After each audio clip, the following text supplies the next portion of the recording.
We are live. Hello, everybody, and welcome to the Don't Be Mad podcast, your weekly dose of I'm back. Been a while, but I'm back.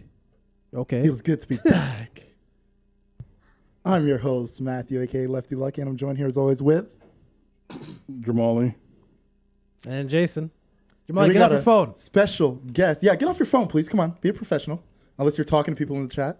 Yeah. Well, Lie to me, please. should have Just lie asked to me me. that Lie to question. me, please. Lie to me. You Should have are? asked that Thank you. question Thank you. first. He lied. He lied. He's not talking about horse. All right. We are here with a special guest, as you can see through the cameras. Our boy, our homie, our friend, Gabe is here. Clap it up for the brother. Yeah. Yay. Wow. Yeah. Wow. What a lackluster applause. Feel the Jesus love. Added in Christ. post. Feel the Added in love. Am I the only one with energy? Added in post. Fuck.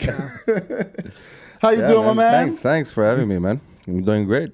Doing great, man. Happy to have you here, me and you, we've had talks about having you on the show before, just like talk about the things you do in the city as far as like your restaurant stuff. But you're finally here. You made it. You're a fresh face for the crowd. Let's get this shit jumping, man. Let's do it. And I know I wanted to smack you for the things you said last week, but we're gonna start this the right way. What are you talking about? How's the mental health? And how was your week, gentlemen? We could skip that part of the podcast. No, we ain't skipping that shit, bro.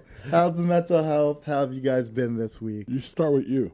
Let's start with me. I'm feeling great. You guys know last week I wasn't here. I had an amazing bachelor weekend with the homies. Shout out to my boy Zach. We did it really big. King of the North. He knows what that's about. And yeah, as far as the mental health goes, that weekend away just like refreshed me, man. It like rejuvenated me. Anytime I could get the fuck out of here and just have a little time off, it feels great, man. Jamali, What about you guys? What up? go ahead. What about you? What? I'm here. I'm mentally sane. How was your Good week, man? How did it go? My week went as the week went. Monday, Tuesday, Wednesday, Thursday, Friday. You were going strong through Ramadan? Yeah. Glad to hear it, man. He's You on the podcast didn't every have week. any- Just any hiccups? he's a conversation pro. You know? Jesus. Don't call the Lord name She in will vain. be there when you're done. I don't know who is she you're talking about. Jamali's just adding people. Thank you, Jason, for acknowledging. I can I see. like I that. can see him adding people. I'm happy Jason lied for him. No, I can see him adding people. Unlike this one who does nothing. I do nothing. Yet here I am holding all the conversation. Jason, what about you? How's I'm the good, mental man. health? How's the week? I'm Because good. I care about your mental health, even if you don't care about mine. Well, let's start with people caring This for is their like a own mental health awareness All right, week though. or I I something. do it all the time. All the time. Because I give a fuck, man. Because we've all had the ups and downs, and you know what? Sometimes you just, even if you're gonna lie to my face, I'd rather you lie to my face and knowing that I asked about it. So you I'm know, good. like, I you never can't know. complain. One week I'm gonna ask, and they'll be like, "Yo, you know what? I'm really fucked up," and you know, Yeah. maybe we pause it and we go from there. But Gabe, what Dude, about how you? fucked up do I have to be? Man, it's been good. be man. out It's been here. busy. It's been busy. A lot of prepping at the restaurant, catering. For the catering, so mental health, hanging on, I guess. Nah, we're good. No, we're good, man. Everything's good, so family life is good. Work life is busy. How's the little girl? She's great, man. She's awesome. Yeah, man. So, yeah, man. So it's just, everything's fucking great. Not complaining one bit. Well, I like to hear it, man. All right. Let's just jump right into the mix of things. Why we have you here, like Yeah, man. you're starting a new business out of your backyard, Yeah, the backyard thing. smoking some barbecue meats. Smoking everything. Just let the people know what it's about, man. Like, give them the gist of it all. So basically, what I wanted to do was be able to work from home, but as a cook, as a chef, which is like super hard to do. Like, unless you have an industrial kitchen in your home, like, what are you gonna produce? So like just thinking about it, and the more stuff I watch, the more like a chef's table I watch, let's say, or like the cookbooks I get into and everything, you always gravitate towards like a flavor, towards like an ethnicity or a culture, food wise. So me, I'm always like fucking fascinated with fire. I love fire, all that shit, like charred food, like charred onions and Pittsburgh steak, even though it fucks up the steak, it's kind of good, you know? Like you have blue in the middle, burn outside. Some people hate it. Some people, I like everything charred. So the fire, the thing, I loved it. So when I had that Texas barbecue, that first Texas barbecue, which was in Florida, actually. We don't have some real good Texas barbecue over here. So the closest I got was Florida.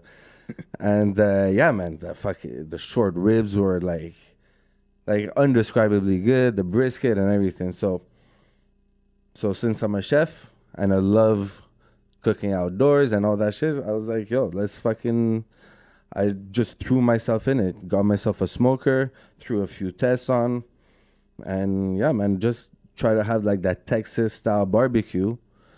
Because there's not a lot of places in Montreal, you know. I remember you got Bowfinger, you got Blackstrap. Bowfinger is probably like the most popular one. But when it had ups and downs, before it was the shit. Bowfinger was amazing. I feel like it got a bit too commercial with their stuff, and they opened too many locations. Too quickly. Quality went down. So the other good one is Blackstrap Barbecue. Yeah. It's pretty legit. I know a couple of cooks that work there, and like they do their own smoking and everything. It's really good. Yeah. So it's like, it's a whole different type of cooking. So like I'm learning, like every day I'm doing a cookout. Every day I'm doing a barbecue. I'm learning like crazy amount. Fire management, this and that, what type of meat, how long you marinate it, how long you cure it. So it's been like super interesting, man. So I've been nailing it down. So I was like, I could make some good money off this. And people could come in the backyard. I got a chill backyard.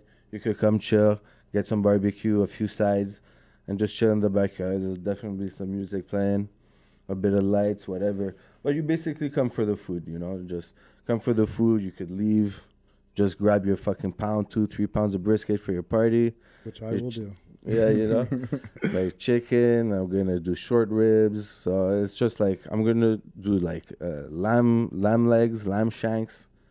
So I'm like non-stop. I'm gonna do smoke everything. Let me know when the lamb is on the menu. Smoke some fish. Smoke some turkey for Thanksgiving and Christmas. Yeah, definitely. Both Thanksgiving, Canadian, American, and on Christmas as well. I'm gonna set up myself a tent, you know, windproof.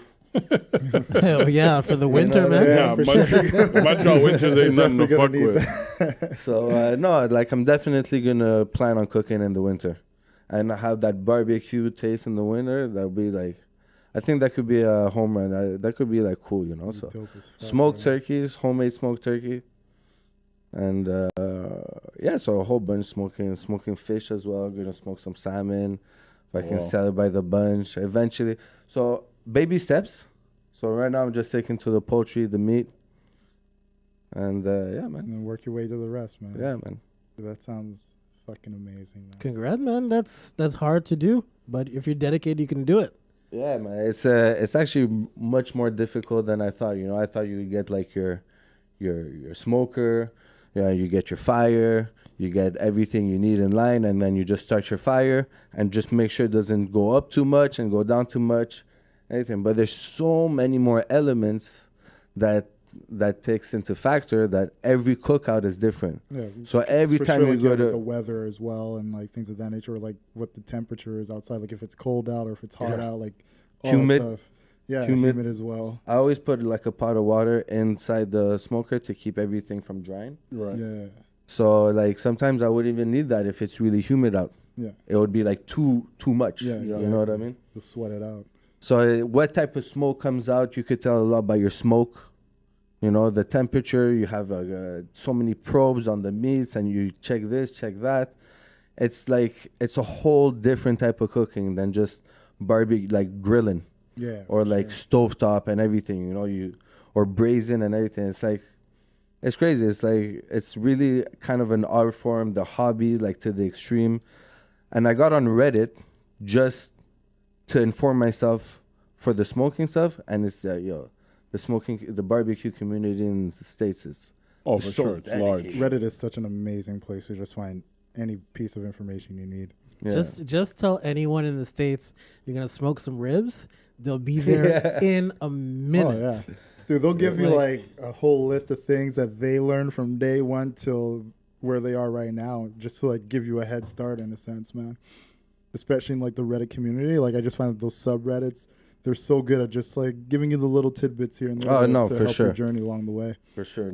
I was actually super surprised because it was my first Reddit, like, you know, where I dove in and really searched all that stuff. So I was so like, oh my God, these people are so nice. Like, I post one question, 30 minutes later, I get like 7 answers, like 4 or 5 answers, but like legit answers. Yeah. You know what I mean? Like Not paragraphs. like people just trying to fuck with you, you know? Yeah, exactly. I'm just like, yeah, damn, this is crazy. And they send YouTube links and everything. So, so like I said, every cookout you learn, every brisket gets better and better.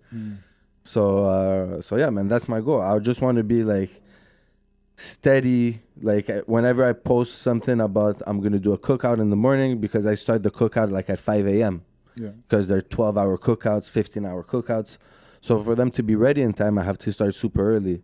So I'm going to log into my Instagram account, which is the Backyard Smokehouse _MTL. You sent it to me, so I'm going to make sure we have like, the link up in the description and everything. Nice.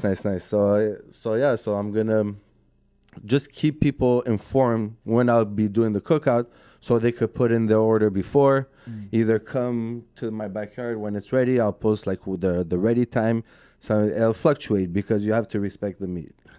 No pun intended. But yeah, just man. Lean into it, man. So yeah, that's like just the base strategy of it. That's like the base vibe of it, I guess. Dude, I like that, man. Honestly, like when you were telling me about the idea, I was just like, holy shit. Like obviously, like if anybody was going to do it, it would be you, just knowing your whole background as a chef in the restaurant industry in Montreal. So like you brought up that idea and like you were just telling me how like you're like laser focused on it and like this is what you're going to do and like you want to start it now because like the weather was getting nice. And all I kept thinking about was I could not wait to taste this damn food. And the fact like today you brought up like some food for us to taste and dude, like what I expected it to be, like this exceeded it. I was just like every bite, I'm like, fuck, I just want to just sit here and just eat it all. Like fuck doing the podcast. It's just stuff my belly right now, you know? Yeah. You know, like I tip my hat to you for all the shit you've done, but like this especially, love it, man. Like I love the idea, I love the execution, and as you said, like each cookout you do, you're gonna get better and you're gonna learn new things. And I'm expecting like what we tasted today is just gonna be 10 times better than when we tasted like in a couple weeks from now, you know? So keep doing it, bro. Keep doing it. Yeah, man. It's like it's brand new, you know. So that's what I love about it. You know, when you do the restaurant life, you do like cooking at home, cooking for people, catering, like fast food, not fast food, but like, you know, like pub food, Asian food, French food, you know. You've done it all. Not saying I've done it all. I've probably just barely hit the tip of the iceberg, you know, in what the cooking world is. But it's just good. I feel like I found my niche. But what got you into cooking? Yo, honestly, man, I was a dishwasher like at 16 years old. I started to work. My parents were like super like, you know, like you're young, you guys start working, get the habit. They really pushed me into that. And I couldn't hold anything like that was kind of boring. And whenever I got into the restaurant, even as a dishwasher, it was like fast-paced, high energy. You got to do this, you got to do that. And I just really liked it. And one thing led to another. They're like, okay, peel this bag of potatoes, you know, peel these onions, cut this, cut that. And then I became a garde-manger that, you know, you just do soups and salads and stuff like that. And then eventually started like that, man. And just fucking worked in different restaurants, horrible restaurants, really good restaurants, and just learning as you go, man. And it's like, I applied at culinary school a couple of times for at l'ITHQ, because that's really like the best one in Montreal. Right. And there's so many applicants because of this food phase, you know, this everybody's like food crazy, foodie trend and everything. So the demand was huge. Right. So the elimination process was like, it's harder. It's easier to get into like dentist school. Wow. You know what I mean? There was like something like, I don't know, like the comparison, but yeah, maybe I'm probably exaggerating, but it was like really hard to get in. But yeah, it's a very competitive space at this point. So yeah, so I didn't get in. You know, high school wasn't like my strong suit, let's say. So yeah, I didn't get in, and I was like, yeah, fuck that, man. It just made me resent like schooling and the whole education even Right, the more. formality of it. Yeah, the formality and everything. So I was just like, yeah, I'll just keep on going and going, and you switch restaurants till you find the one that's right for you, and then Right. you stick with it for like 2-3 years, and then you're ready to grow again. Either you grow with a company or you move restaurants. Me, I like to move a lot Right. when I was young, so that's how so that's how I've been cooking in Montreal, and then I cooked for this company called Barocco, the Barocco Group, and I started at Bocata, worked at Barocco, and yeah, I've been working with them on and off for a very long time, and so I'm with them now. I'm doing catering with them now, which is going great. So we got high season, low seasons. Right. So this is the barbecue, and is gonna fill in those gaps. The gaps, okay. But also like it's like that hobby that turns into like your passion, then turns into your, you know, it could be a career, you know. Oh, definitely. They say if you follow your passion or hobby, you'll never have a job in your life. Yeah, So yeah, exactly. I think that's every man's goal. It's exactly. So cooking is like today, it's like super broad. Right. You know what I mean? So you could love to cook, but you not do sushi. You know, you could love doing sushi, but you don't want to do like classic American food or like classic French food. You know what I mean? So everybody has this niche because it's so like everything's accepted now. You know, you have every option is Possible. accepted, and you could make money off everything food wise today. So when you have so many options, you're more unhappy because you have so many options. You're just like, oh shit, I could do Spanish, but I'm doing French. I could do this, but I'm doing this. Yeah. Like So- you want to do so much, even though there's something that you specialize in. Yeah, exactly. So I think the barbecue, and I've always loved grilling and everything, and cooking outdoors is so much fun. Even if it's like in your backyard, still. It's like man and fire. It's the perfect combination. Yeah, I guess, man. You just, I that's I what know we a do. chef on chef's table, Francis Malman. That's how I discovered him, and now I'm obsessed with this guy. He's like humans became people, something like that, when they learn how to cook food, how to manage fire. That's how they evolved like to the next step. Yeah. Before it was just like you survived. Right. You know, you didn't know how to cook. You didn't know you could burn this and eat it and shit like that. So when they started figuring that out, it was like a whole other level. And the way he described it, it just like blew my mind. I blew mean, my it makes mind. sense, right? Right. Because with fire, you could preserve things. You know what I mean? Before Yeah. it was just sort of like kill, eat, Fire discard of changed whatever's everything, man. left. Fire completely changed everything for us. Yeah, man. Anything you want to add? No, man. Just keep it rolling. Just run in the cut. Yeah. All right. So outside of this, let's talk about your growth. Let's talk about how, we started off, you were like dishwashing, cutting the potatoes, things of that nature. What was like your first major chef job? Oh, damn, that's a good question. Because, like,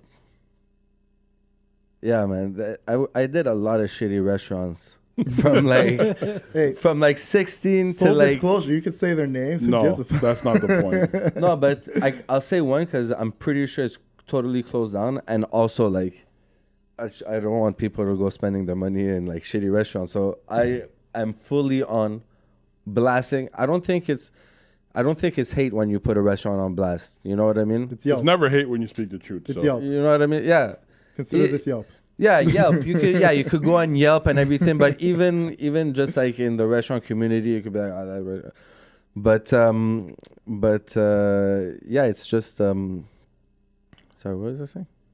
You're about to name the shitty restaurant. Oh yeah, Guido Angelina. Oh, yeah. Oh, that place has been closed for a long Angelina, time. man. Yeah, that place Done. is done. Oh, yeah, that place is Yeah, shit. and they even had a commercial on TV. That place man. was shit. So it was. I worked at the one right by Atwater. Yeah. The one In at the Atwater Forum? one. Yeah. That's The the Forum? shit one. At the Forum, yeah. Yeah. The atrium. So That was the first one to go. Oh my god, it was horrible, but bro. I was surprised. I was surprised at first because like they made their own Caesar, they didn't buy it, They made their own tomato sauce. They didn't buy it. So I was like, at first, as a young cook, you're just like, okay, this is pretty cool. You know what I mean? Like they're making everything from scratch. So you learn a lot. You learn a lot of organization. You learn a lot of this. And then you just meet other cooks that kind of given up on their careers and just took that guido and it's like, oh, why do you work here, man? You're young. You could work over here. You could work over there. Learn a lot. Like back then, the restaurants were like Globe was popping. You know, they had good chef. Garde Manger was really good. Yeah. And so it's like, oh, you could go work there, go apply there and everything. It's like, what are you doing here? I'm like, what are you doing here? It's like, I've given up. I got insurance over here. I got this. I got that over here. So it's like when you see what I mean? It's a cemetery. People just go there and wait to die, bro. Yeah, it's like, crazy. It pays the bills and I'm fully protected. So that's why it is there. So it's like, but you're young. Go fucking learn. Go do this. So like other chefs kind of push you. Yeah. You know what I mean? If they don't try to push you out of the business, they really push you forward. They go. Because there's a lot of that too. You know what I mean? You're not good enough. Come on, work faster. You're not made for this. What is this? Blah, blah, blah. It's basically like a trial by fire type of industry. Right, exactly. But now it's changed, man. Yeah. Now it's changed completely. Like I had a whisk.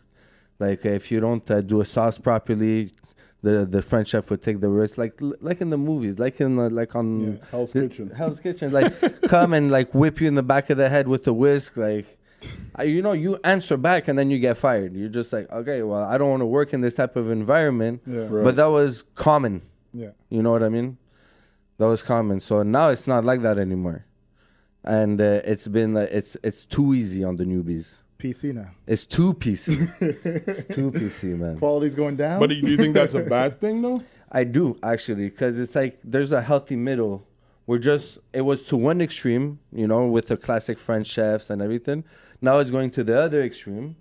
And eventually it's going to balance out to be like, how hard could we be on the new guys versus to how tolerant do we have to be on their mistakes and everything, how many times they do the mistake.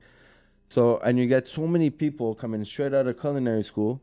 They're like, oh, I want to be the next, Jamie Oliver or the next Gordon Ramsay or the next whatever, Grant Achatz, like some top chef and everything. And then they haven't worked a day in their life in a restaurant. They come out of culinary school and they think they know everything. So they're mouthing off to you and you're just like, what? If I was in your position, I would just be like, yeah, okay, yes, okay, I'll do this like this. I'll do this like that. I never mouth back. Yeah. You know what I mean? Especially if you're looking at somebody who's in the industry, been doing it for X amount of years, and you're freshly coming out of school. Yeah. They're being hard on you because they know what it takes to get the quality that it needs to be. Yeah. Well, I mean, to a certain degree, like you said, there's people that push you up and push you out. Yeah. And I'm for sure for a new person, I'm sure after a while you decipher who's for you and who's against you. Yeah. But coming out, I think also too, it's a confident thing. It's like, I got to feel confident in what I know, what I was theoretically trained, right? What I was because even though there's practical work that's being done, like I know the Saul College have a good program. In fact, they run a restaurant out of that school. Right. And people, talk about how good it is. But I'm sure for a lot of people coming out, it's more so them not giving up what we'll consider pride or whatever to kind of talk back. You know what I mean? To show assertiveness. But I'm sure eventually it mellows out and they realize like, there's a lot of shit I don't know. Yeah, those are the ones that take a step back and, they look at what they really want to do. Right. Like, is this my passion? Is this what I want to do for now? Because if it's something you want to do for now, while you like search for yourself, from like your 20 to your 25 and you're just working in the restaurant industry, it's crazy, it's good, it's what I've seen on TV and everything, you're going to get like a really hard dose of reality because it's not like that at all. It's going to smack you in the face. Yeah, man. You got to say goodbye to your social life completely, man.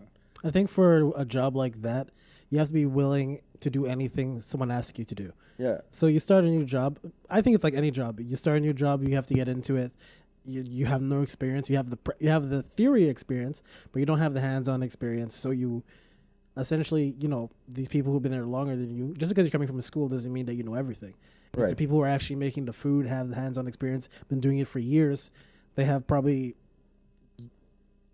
vast amount more experience than someone coming out of school. Right. No, exactly. But now it's like I don't know if you guys heard of this one chef in New York. He's 16 years old.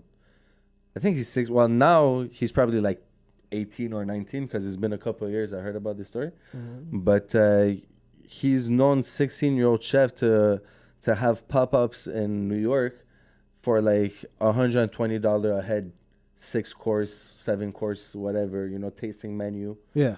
And so, yeah, it's one of those fancy pop-ups. You just go sit down. There's no menu, or it's just a menu you don't choose. It's just a script.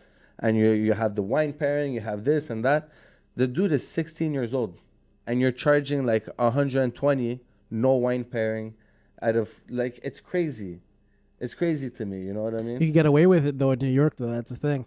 Yeah, and it worked. Yeah, and it worked, and like his food, I'm sure was good. You know what I mean? But he had the team, he had the investment, he had those rich parents and everything that gave him everything. So he had that leg up. But I'm sure he also had the drive within himself, because I don't know much 16-year-old that's willing to sacrifice an evening to please people rather than staying home and playing Xboxes. No, that's a good point. Like there's an amount of like kudos. Right, you gotta tip your hat off to anybody at that age. Yeah. But also like what are you teaching this 16-year-old kid? Like how, like at 20, what is, like, 25, what is her accomplishment going to be?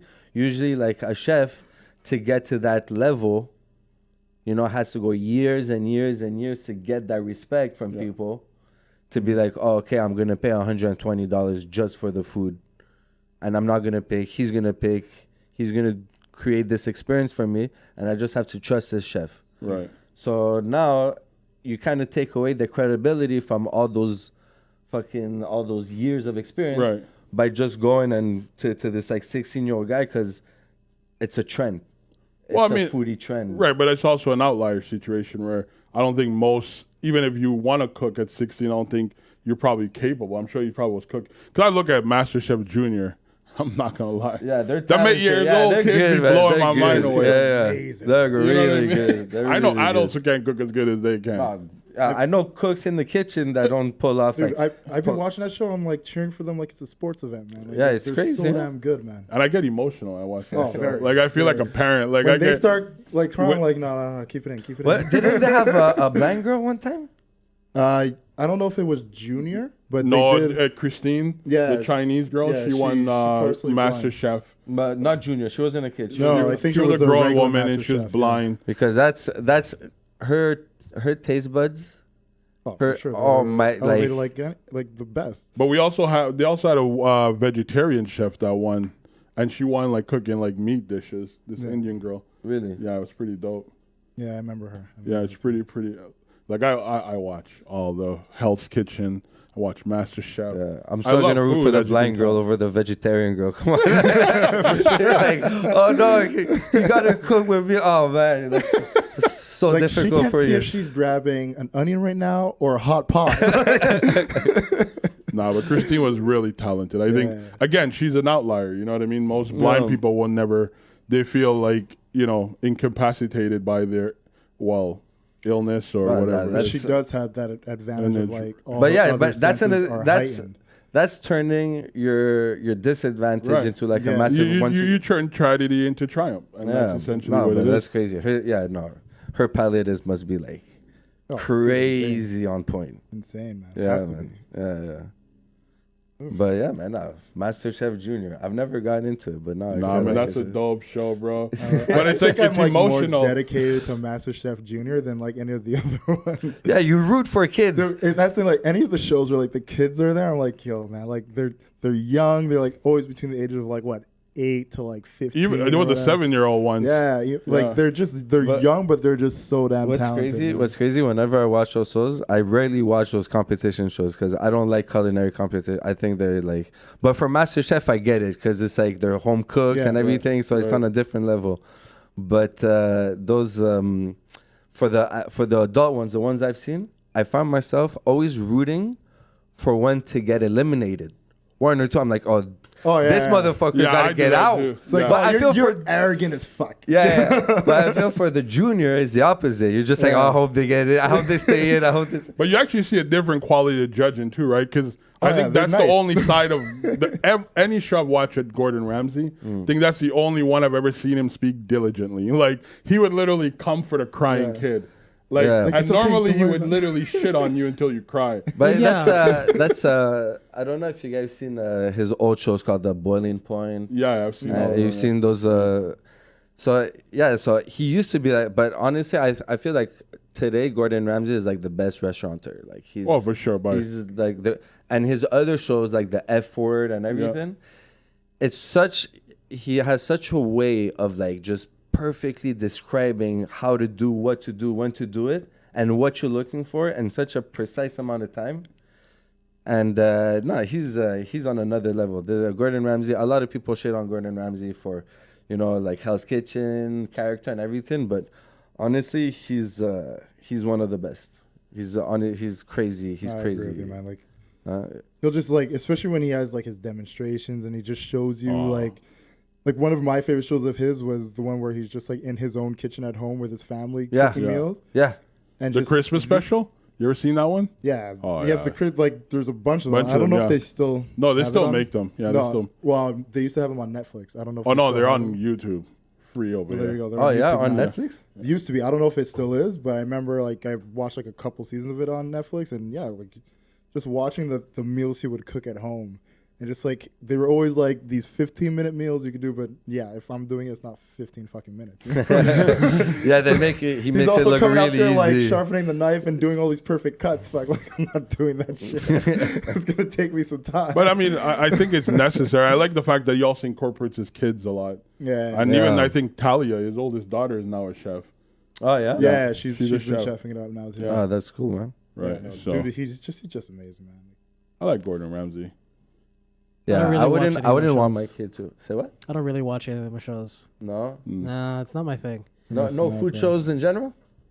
Here and there, but not competition ones, like you said, because to me it's like, okay, you're cooking food. You can't really cook food. So subjective. It's so subjective, right? Yeah, so I'm like saying like, do I really want you in a restaurant cooking my food? I'm like, no, not really. Wow. So I'm like, no.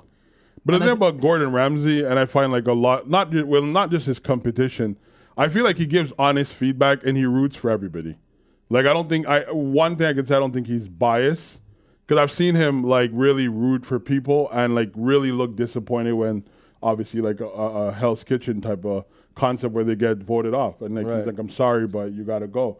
But I do feel like he's genuinely passionate about all aspects of food. Yeah. And I feel like the competition, I think obviously there is entertainment value behind it, but also for someone who, like, I cook for myself, right? Yeah. I think I'm a good cook for myself. Like, I'm not going to open a restaurant. But I feel like it's the chefs are very underappreciated. And I think him shedding light on those that environment to see, like, I mean, you could see when you go to a restaurant, like, it's a busy place, and you could imagine them pumping out all these dishes. But, like, to really watch a line of chefs do so many things and have to be perfectly orchestrated, and it's amazing. I think it's necessary, and it brings appreciation to that profession on a whole.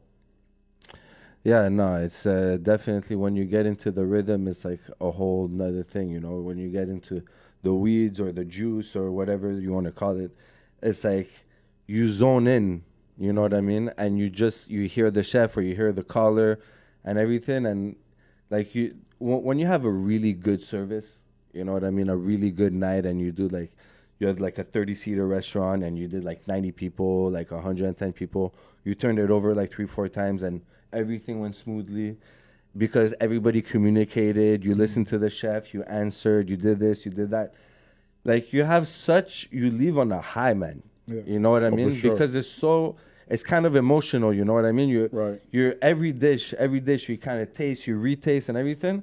And sometimes you're in the juice, you forget to taste that dish. You question yourself 2-3 times. You're like, oh, did I fucking over salt it? Did I under salt it? I didn't put the lemon juice. Did I put the lemon juice and everything? And then you get those you get those, oh, they loved it, oh, they loved this, they loved that, and everything. But we love the compliments and everything, but we honestly, like the good restaurants, we thrive on like good criticism. You know what I mean? So if you tell your waitress or your waiter, server now, sorry, PC now, you got to say server. No, it's not. It's not server. Fuck out of here. Man. It's all good. A waitress, a waiter. I mean, I don't think it's disrespectful, but no, me neither. But yeah, so if you tell them, you're like, oh, I really like this. This was too salty. People are afraid. I used to do that a lot. I used to be like, oh, everything was great. Yeah. And then you come out, I'm never going back in that shithole. You know what I mean? I've said that plenty of times. No, I was going to ask you a question like that because my girlfriend and I, we went to this restaurant. I'm not going to say the name of the restaurant. Go ahead. Huh? Okay, La Belle et la Bœuf. Okay, yeah. The one on St. Catherine. Yeah, okay. We went there twice. All right. And twice within a span of like a good 10 months. And disaster both times. Where'd you go back the second time? Why did you go back the second time? This first time we went was in the summertime. And it was very busy. So I was like, okay. All right. Yeah, understandable. And I've been to other Belle et la Bœufs before. So I'm like, okay, I'll give it another chance. We went back the second time, which was last month. Right. And it was horrible. Did you say something? I said something to the server. All right. But I saw the man. But I didn't dog out the server. I just saw the managers, and I just saw all of them standing. They're either walking by tables, looking at plates, empty plates, and not taking it with them. Right. And the service wasn't on point. Not really the service. The management wasn't on point. Right. And there's two managers on the floor, and they're not really directing or managing, essentially. Yeah. Like, what would you suggest in a situation like that? Because me personally, I would have gone to the manager, but I didn't want to start a scene in front of my girlfriend or anything like that. Yeah, no, I know what you mean. Trying to keep it gentlemanly. I respect that. Yeah. Yeah, there's some shit you just skip over, you know what I mean? If it's not something like super specific, you know, like how could you bring it up to them like, hey, you should do your job, you know what I mean? Like, that's what I wanted to do. That's exactly what, because these plates have been sitting here for quite some time. Because exactly. You know, they seem like, but that's what it is though. They're your server. Manager. They're here to serve you. But it was the same two managers who were there the last time we were there too. And at this point, when I'm saying, okay, the first time could have been, I thought it was the servers that was having it, but like, no, it's the managers, because you're there both times. And it's the same problem with these two same people. Yeah, honestly, when it's like, unless it's like really bad service, you know, unless the person is like super rude or like you've been waiting a long time for this or for that, whatever. For the service, I usually skip it because it's like, what could you do? You know, it's circumstantial, you know, but when it's food, you could be like, oh, this is overdone. This is underdone. This is too salty. I don't like this. I don't like that.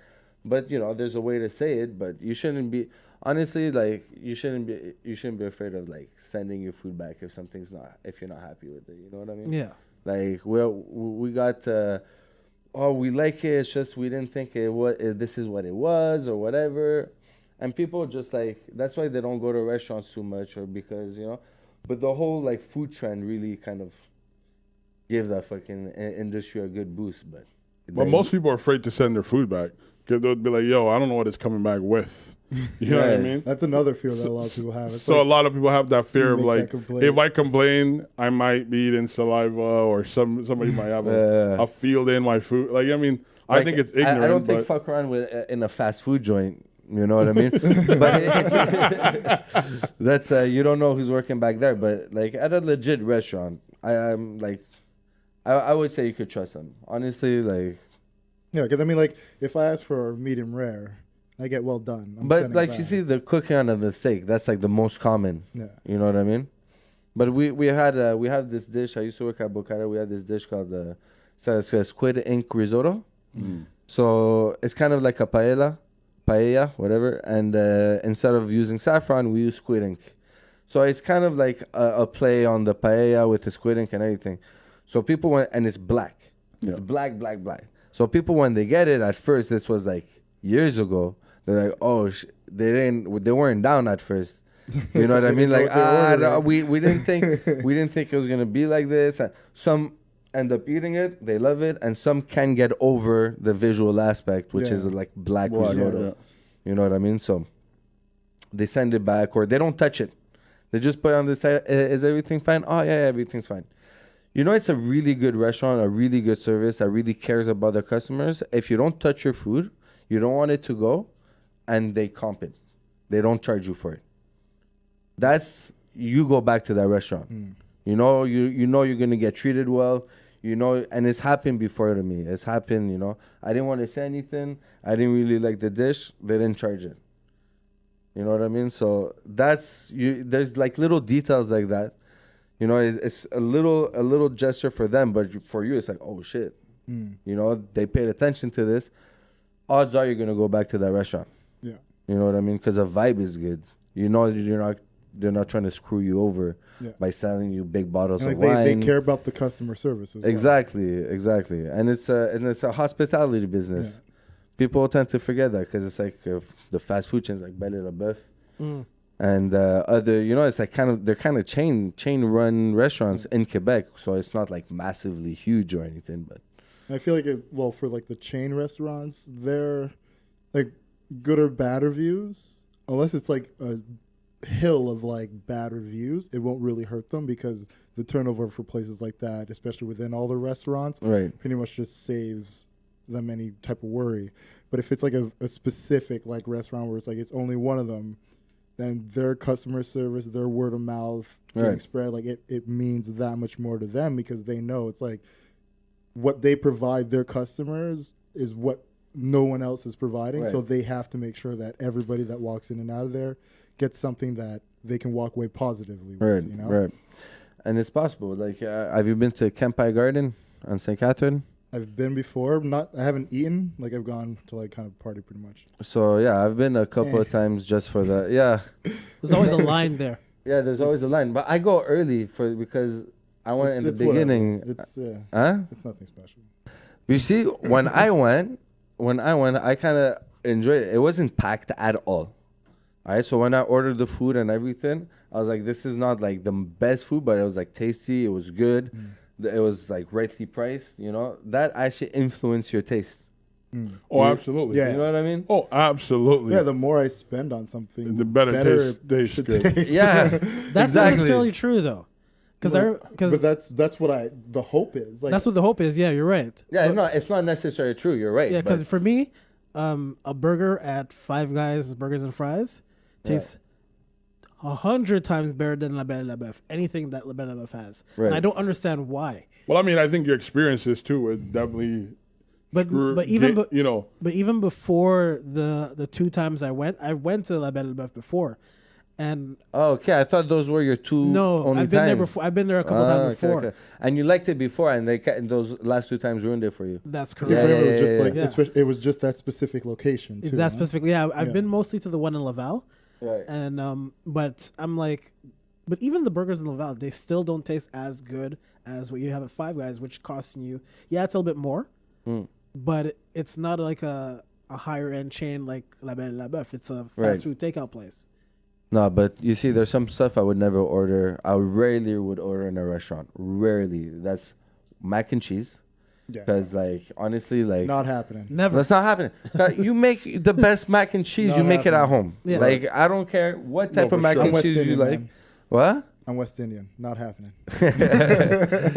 And mac and cheese burger, because, if you don't go to a burger joint, like I don't know if you're in the States, like Shake Shack, and I've never been to In-N-Out. I've been to Shake Shack. I've never been to In-N-Out, but that's just a bomb. But Five Guys is my favorite burger in Montreal by far. Love it. I by love far. It. I love it. That's why I would never order a burger in another restaurant, even if they make bomb burgers. Right. I'm not gonna. You'd have to literally shock me. Yeah. Yeah, that's why you order it, I'll taste it, and then I'll order it again the next time I'm here. That's why it puzzles me. Like, how is a place that's a higher end place making shitty burgers compared to a fast food place? It doesn't make sense to me. Well, I mean, it makes sense in terms of if you look at Five Guys specialize in burger making. But all their energy. Well, essentially, like La Belle et la Boeuf is. But when you specialize, when you specialize in an industry, you're gonna. They have TVs and. Not too many. Yeah, but it's like it's more like it's not a sports bar though. It's not a sports bar. But do they advertise a Habs game? No, not No. that I've Ah, heard. okay, That's so true. so it's not a sports bar. That's your way you gauge It's it. like if the Habs Could play, you watch they a want you Habs there. game while you're eating? Yes, it's sports bar. It could be, but yeah, but what are you saying about the? No, what I'm saying, when you specialize in a area, whether in this case Five Guys is a burger joint, they're gonna do research that specifically improve their burger. Yes, That's just factual. These guys in like restaurant like Fire Grill and Belly La Breath, they're gonna put something together. Fire Grill. That's still open. Yeah, it's still there. Bro. Can't Still remember there. the last time I fuck with heard. Fire Grill. Don't be dissing Really? Fire. Yeah, It's I fuck with Fire disgusting. Grill. Oh my Oh, god. yo, they, I don't. bro. I'm You're on very, an island for this one. I don't really. Yeah. I'm typically on an island by myself most I of the think time. they use the powdered mashed potatoes for the mashed. I never had. I've never had We're mashed. shaking on that. But you see, that's a chain. I don't mind. You see, Fire Grill, but Fire Grill. Come on, man. Bro, it's not expensive. It's not You've expensive. literally just insulted Gabe. No, I haven't insulted Gabe. So what do you get when you go to Fire Grill? A salmon. I like salmon. Yeah. Okay. I like fish. I know where you're going with that. I saw your look on your face. I Your literally fucking said face nothing. light up like a Christmas tree. I literally said absolutely nothing But there. like, if I have to choose a restaurant to go to, it'd be Bevo. I like the pizzeria. I fuck with. Like, I eat at good places too. Like, not just Fire Grill, but I think Fire Grill is cool. But I'm just saying, like, you find like places like that, you're not spending as much. Right. You're getting a decent service. I'm not expecting the moon when I go there. You know what I mean? Right. I'm just expecting my food the way I like it, and that's it. That's why I like going to good diners or good delis. Same, Right. man, same. You see, we don't have enough of those in Montreal. No. If they You know had what I like mean? A good 5 more jukebox burgers around Montreal, I would love that. Was that good? I've never been. Oh my goodness, it's so good. Really? Burgers are really good. Quality. I've never been. Yeah. Try it. Where is that? West Island, Marché yeah. de l'Ouest. All right. Yeah, You'd no, like I've it. never. But yeah, me and the diner I used to really like. I used to live on Green next to Lionel Gru, and there's the Green Stop. Yeah, I've heard. Oh man, and there's nothing special, right? It's just the service is good. Right. You know, you get welcomed by darling or a honey. You know, like, hey honey, hey darling, you want a table for one, table for two? You know, like Very old school. very old school. You know, even the young ones keep up with their tradition, which is awesome. Yeah. And then you order the club sandwich. That's the one on is that Saint Antoine, Notre Dame? Yeah. Yeah. Notre Dame. Yeah, I've Yeah. been there a few times. Yeah. Man, if the fries are fresh, you ask for fresh fries, man, they're boom. 'cause Which they're place is thick. this? Green Star. Green Stop. Okay, because I was gonna say on Notre Dame, there's a place kind of like that too. It's called Nouveau Système. New System. Oh yeah, New System Barbecue. Oh, I love that. I Yeah, had they're my good.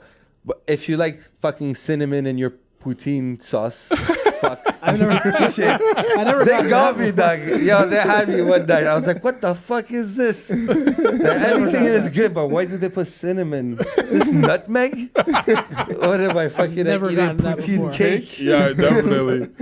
Never gotten Man. that before, but I love And that honestly, place. people didn't believe me and they didn't want to order it, right? Just in case I was right. I'm like, just ask them to taste. You know, take a plastic spoon. Like, could you just dip this in the thing? I'm like, yo, they fucking put cinnamon or like cloves or some shit. It's Oh so my God, weird, man. that's That's weird. why.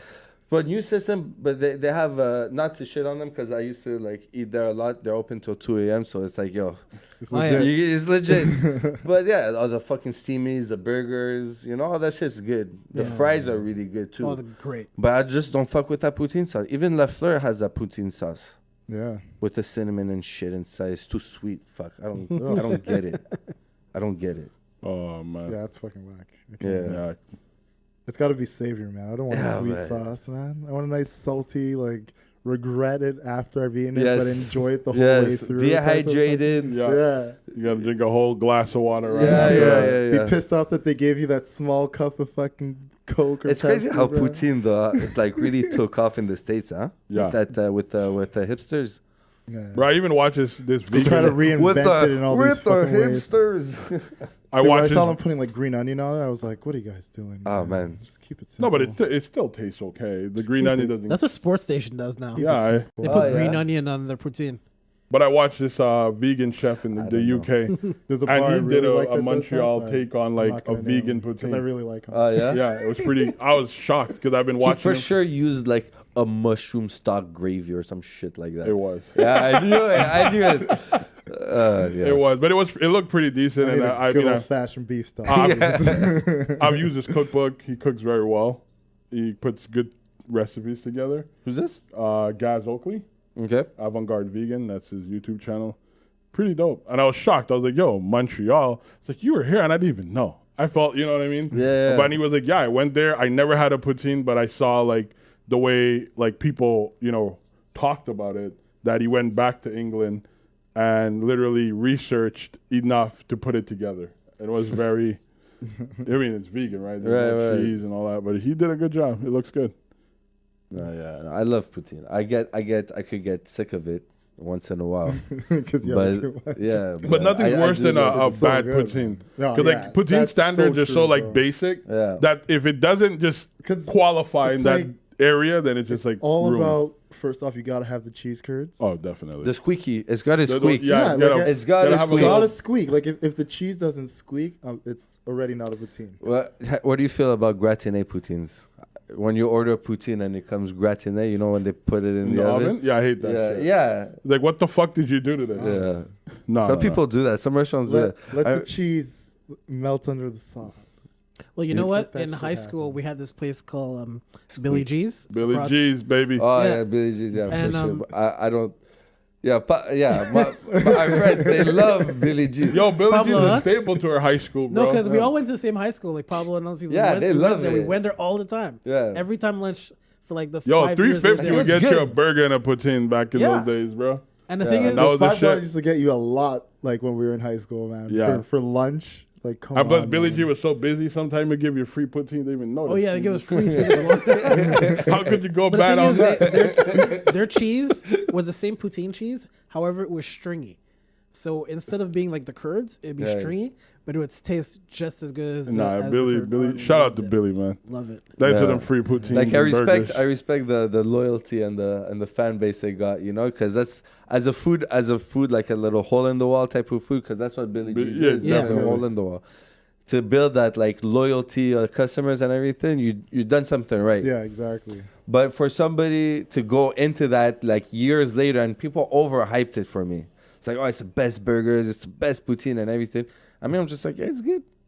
Yeah, because I feel like for you didn't have that nostalgia. Yeah. with it. Yeah, That it's all And nostalgic, you it's know what I like- mean? Yeah. For them, they grew up on it. It was like probably like the first introduction to it, and like you're getting it for like Like the eating cheap, on your own with your friends. Yeah, Bro, I'm exactly, telling you, you know? that was a food bank when you had no money. Bro, you don't Yeah, understand. yeah, Like, yeah. you But, could but that's what stretch. it is, you know. It's like it's one of those places that you just knew, like you could walk in there with $2 and get a good meal. Bro, Walk you with could get $3, you a could good get meal. almost a poutine. He would just give you sauce Fry and sauce. gravy. But that's it, you know, like fried sauce, bro. Like, give you the but fried it's sauce. things like that, No like knowing cheese, that though, you could literally but- go in there with $2, and yeah, you're not gonna get like the regular combo of like a poutine and a drink, but you're still gonna leave with food, you Bro. know.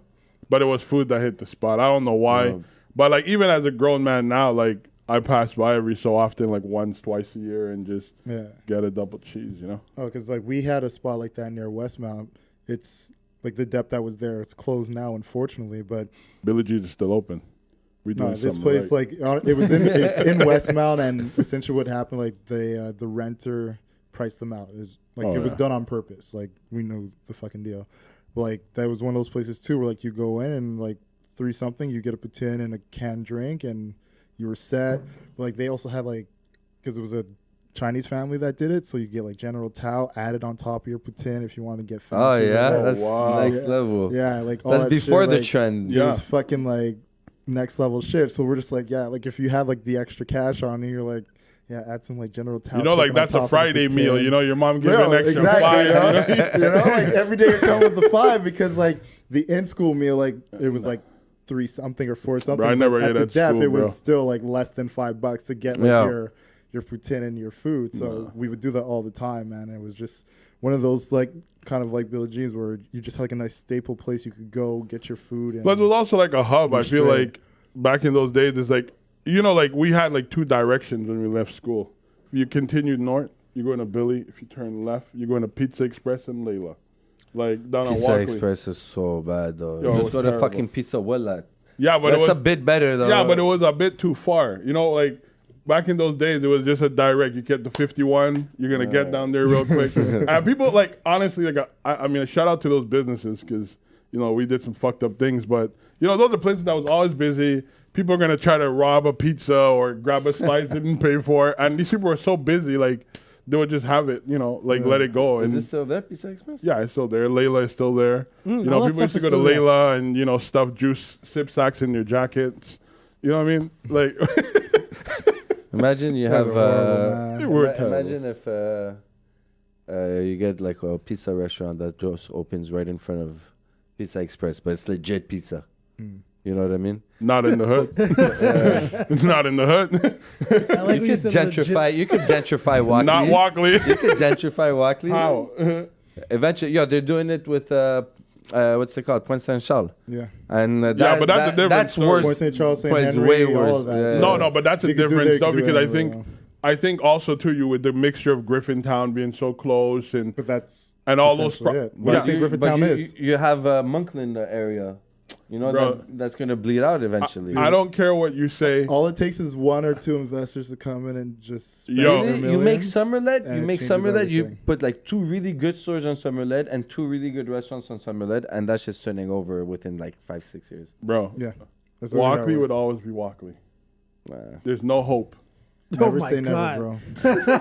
There's Never no say hope. never. That conversation bro. took a turn, man.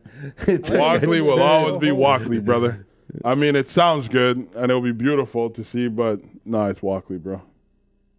But it is what it is. But like, I think food and like, especially places like But Montreal. except Fire Girl, what's your other go-to restaurant? Like we were talking about poutines, but nobody even class our favorite poutines. Like, what's your favorite poutine spot? Like favorite poutine. First thing that comes into your Favorite head. poutine right now, I would say, is Le Cheese. Oh yeah. Yeah. This is Because I like the way they make their fries. Okay, stays crunchy. Yeah. All right. Yeah. They double I- fry it. I love Is that. that right? I like a good crunch. Like, I want to get to the last bite. I think Have they a use good- Cavendish fries. I don't know if you had those Cavendish fries from Costco. Yeah, the big bag. Yo, they're the best. Honestly, Yeah. I don't even shit on restaurants that buy frozen fries. Like those, that's one of the shortcuts you could take. Hey, Gordon Ramsay wouldn't agree with you. But Yeah, no, but I really like them. But you know I what? really like Gordon those Ramsay guys. when he opened up his rotisserie chicken restaurant, or in Montreal, he partnered up with people in Montreal to open it up with Guy La Liberté and everything. Complete flop. It didn't work at all. You know how many, like, they had 3 steps to making their fries. They were really good. But you had a dehydration step, you had a steaming, and then dehydration, and then 1 fry, and then 2 fry, and then the final fry. So your thing is like super crispy. Inside it's like mashed potatoes. Outside it's like really good fries. But at the end of the day, The long process. it's a long process just for fries. So you really have to like, you're gonna pay the fries like $7, $8, $10, $12 a fry. You're not gonna survive. Yeah. You know what I mean? Fries should be cheap. Exactly. So homemade fries or store or like frozen fries, it's all good, especially when they're Cavendish fries. Oh Yeah. man, oof. And like, if that's what they're using, so be it, man. I don't care. It's fucking delicious. And I got to shout them out too because they're boys that I went to high school with. Nice. So it's like the fact that they make fucking good food. Yeah. And like they're open late as well. I'm just like, dude, like double I've only check eaten on at them. the food truck. I never had the food truck essentially now, I think they still do it in the summer. I'm not sure if they're still doing it, but I know that's how they started. Yeah. And then they got the location on Monkland and they've just been booming ever since, man. Nice. Yeah, it's a good I'm trying to think. Uber eats the fuck out of that stuff, man. Say what? Said Uber eats the fuck out of Le Cheese. I can't think of a good poutine place that I like, honestly. Like, when I think of good poutine, I honestly think back of Picasso's. Like, they had, like, boom poutine for me. Like, their smoked meat poutine was amazing. Oh, I do like a good smoked meat. But anytime you add some meat on top of poutine, but like as long as that you have the gravy base, yeah, you need the like base. because like before I ever like throw anything on top of a poutine in a place I go to, I just get the regular first. No. Like I gotta know how your regular poutine tastes like, so that way it's like, all right, is it good on its own? Before I think Dunn's, I would go with Dunn's. On it. Dunn's is really Dunn's has good. really I would have to go with Dunn's. Now that I think about it. If it weren't for the cheese, Dunn's would probably be. Bro, like I used to work 1. overnight. You guys remember when I used to work overnight? Yeah. I used to kill the shit out of Dunn's.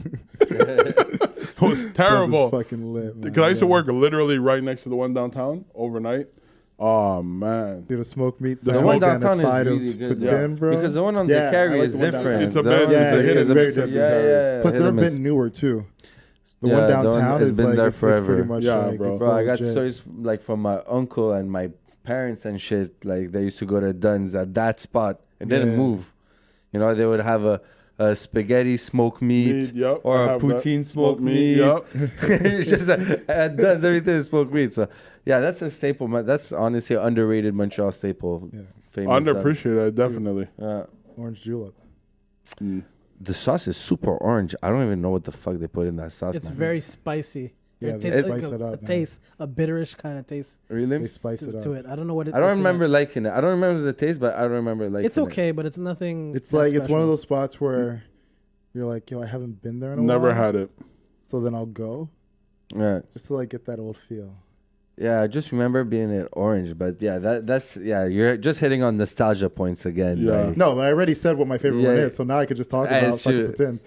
But you said Picasso's? It was Picasso's, but now that I think about it, Dunn's would hit it, yeah. Yeah, like I said, if it weren't for the cheese, Dunn's would probably be number one as well. What about you, bro? I think my favorite poutine had to be, I would say Valentine. Oh yeah, I would say that's out of left field right there. Yeah, it's good. That is like that's nostalgic as fuck.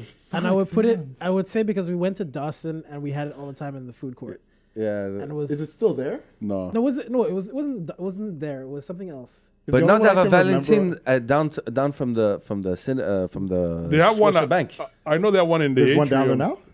Yeah, I think there's a Burger King and a Valentine, or like a. The only one I could think of is the one that's on Jean Talon. There's one in Angrion. There's also one in the atrium where the ice rink is. I don't know. Really? At Bonaventure?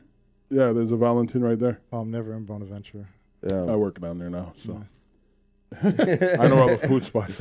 Yeah, that's another. That's like I put like Valentine man, in the that's same place as man. I'm just waiting for him to say like Bell Pro or some shit. Yeah, like I put them in the same field. Yeah. I don't know. They're very different. Nah, Bell Pro is I think the Bell They're Pro different, but they're like yeah. same ballpark. Yeah.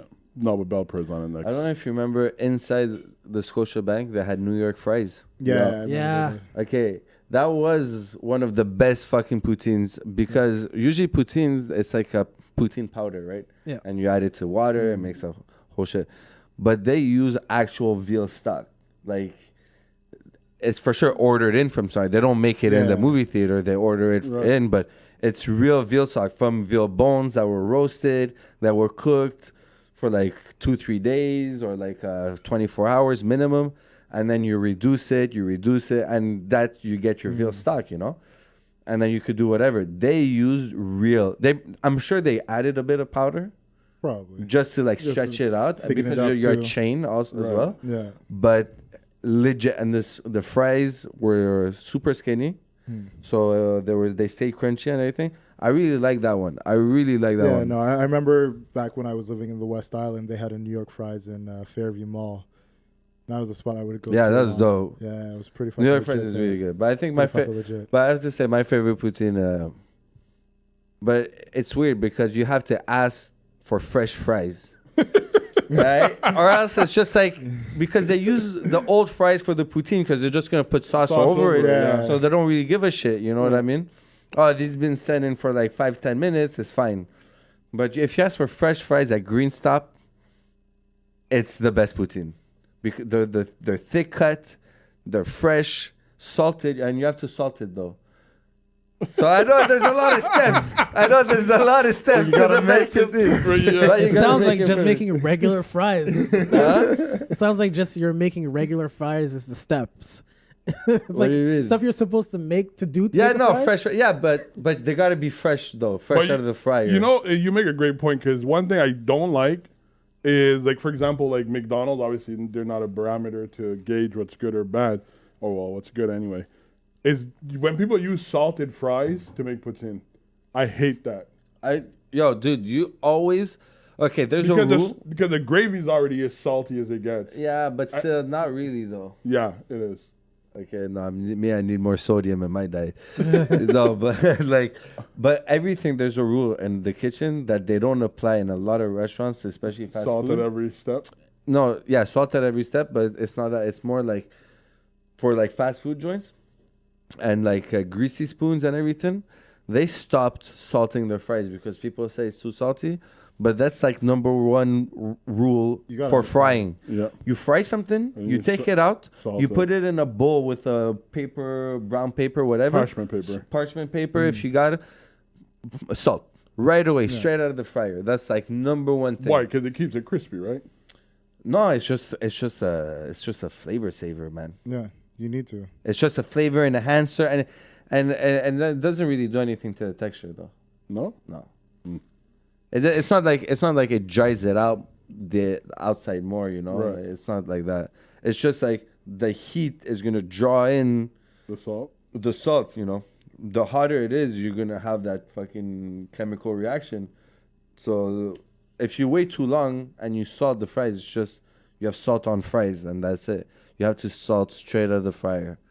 If there's one thing I gotta, if so you everybody fry, at home, if you fry, if you're deep frying. Regular frying, salt that bitch. Right out of the fryer. Salt that bitch. You gotta. That's why McDonald's does it as soon as they like dump it out. Just put that whole slosh of salt they put on their shit. Yeah, I'm down. I like it. Yeah, I like that. Shit. One of the few things at McDonald's I will always enjoy are their fries. Man, I was listening to this thing about McDonald's fries the other day. Shouldn't even get into it if you like fries. Those fries. Just it's crazy, bro. Just let me live in the lie, okay? But the thing is, they're real potatoes, right? They're real potatoes. It's not they're not like, they mash it up and then they do something else and they put it in a mold and cut it up and. Well, I don't care what they do to the fries. But it's real potatoes. But what they're delicious. Yeah, they're delicious. They're good. Like I said, there's two things I really like from McDonald's: their fries and their coffee. That's it. Let me have the fries. If you ever go to Amsterdam.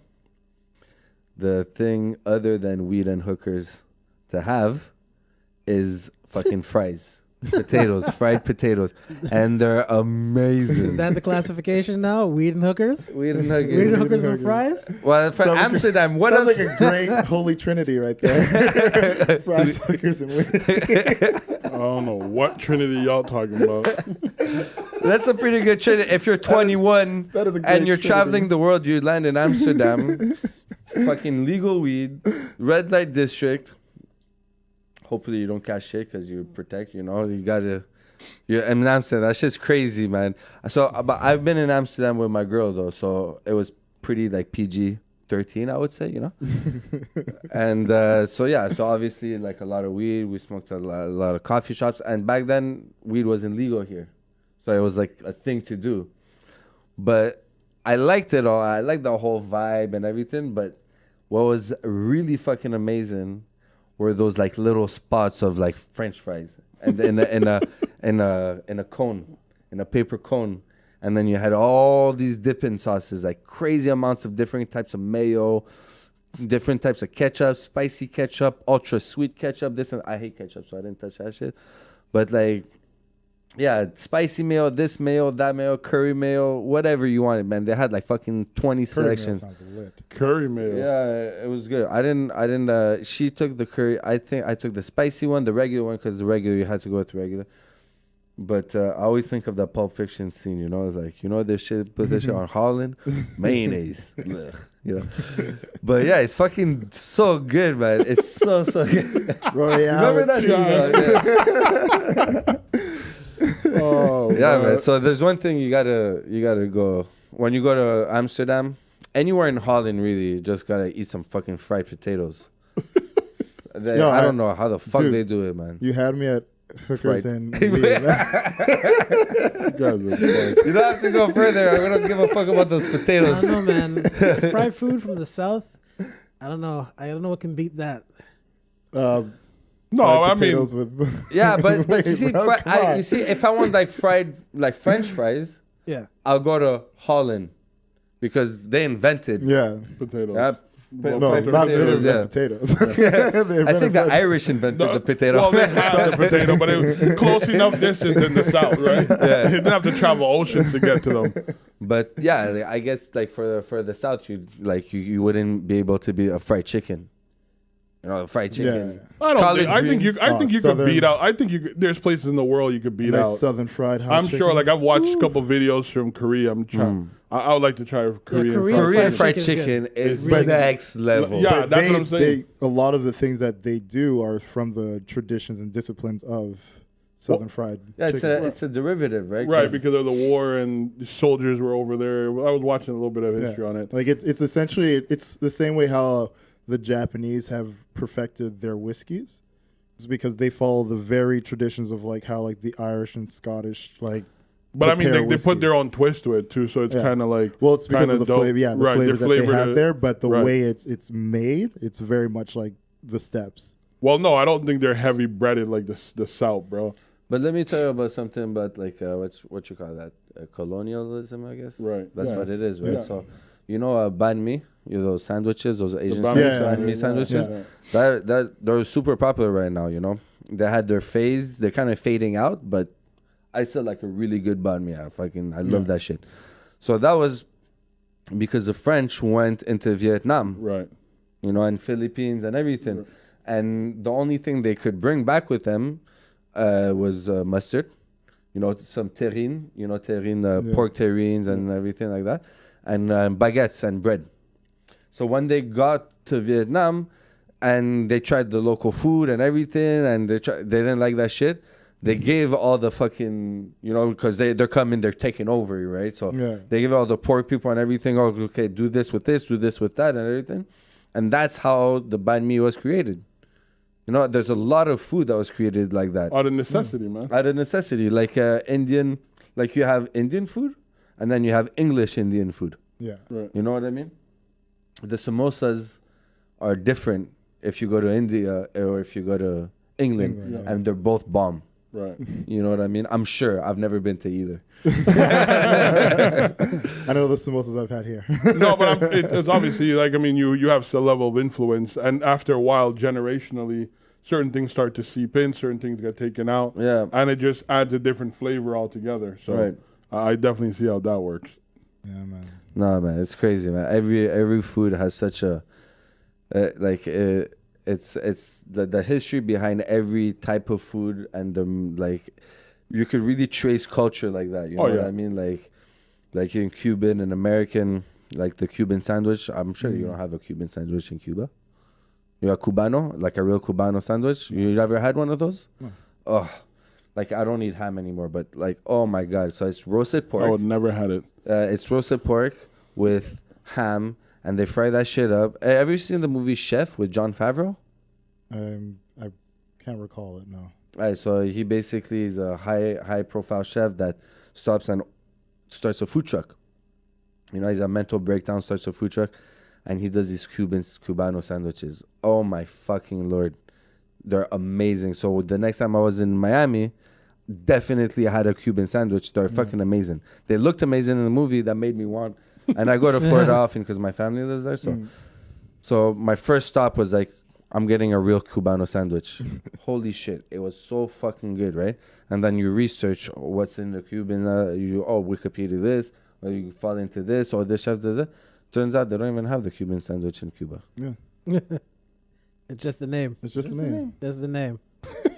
Because Cubans came over when they went to Florida, they adopted their fucking shit to the American market to have a more... It's crazy, man. It's such a good fucking sandwich. Well, that's good, though, right? Yeah? You have to go to Cuba to have a Cubano sandwich. You could just fly. Bro, world peace is going to get done through food. It's the only way. It's the only way, bro. It's the only way, man. It's the only way. I mean, we have it here, right? We have this whole issue with language and all that type of shit. Immigrants this, immigrants that, but we all gather around a table and eat well. We all speak food, man.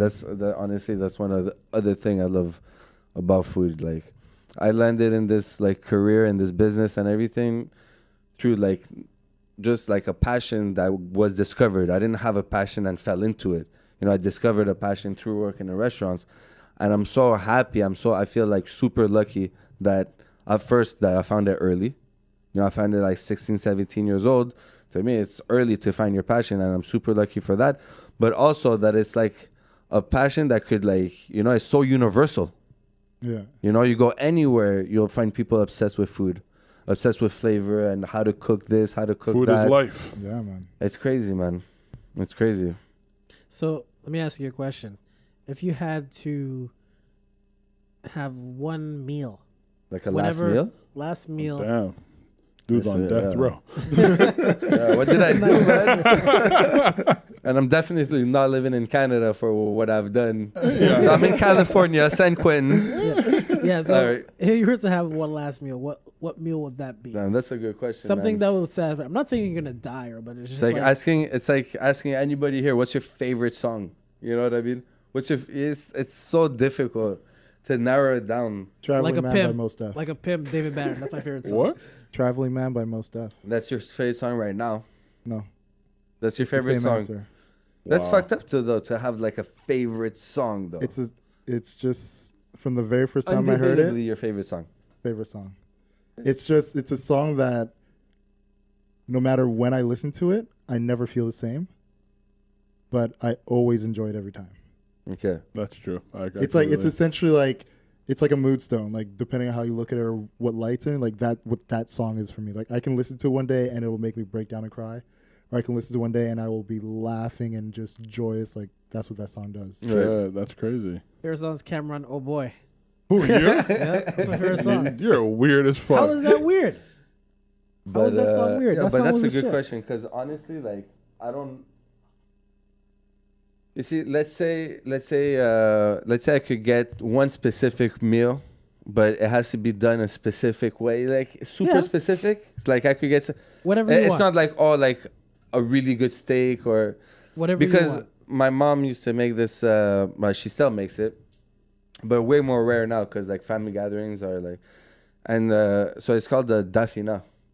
And it's something that so for the Shabbat, you know how the Shabbat work Friday night. Right. You can cook or use electricity or anything like that. Yeah. So you would do like this crazy big crock pot of different things. You would have like, some people would put meatloaf in one corner and beef cheek and bone marrow. And you put a bunch of potatoes. Yeah. So the main part is the rice, barley, potatoes, meat, and bone marrow, right? And some people would put eggs, different cultures, different parts of Morocco, you know, different types of Jewish people, different traditions, you know, they would put different ingredients, but the main thing was you would put like a rice or barley with a lot of meat, cook it overnight, you know what I mean? It would get at least a good like 12, 15 hours inside of the oven at 225, you know, so that shit's really good.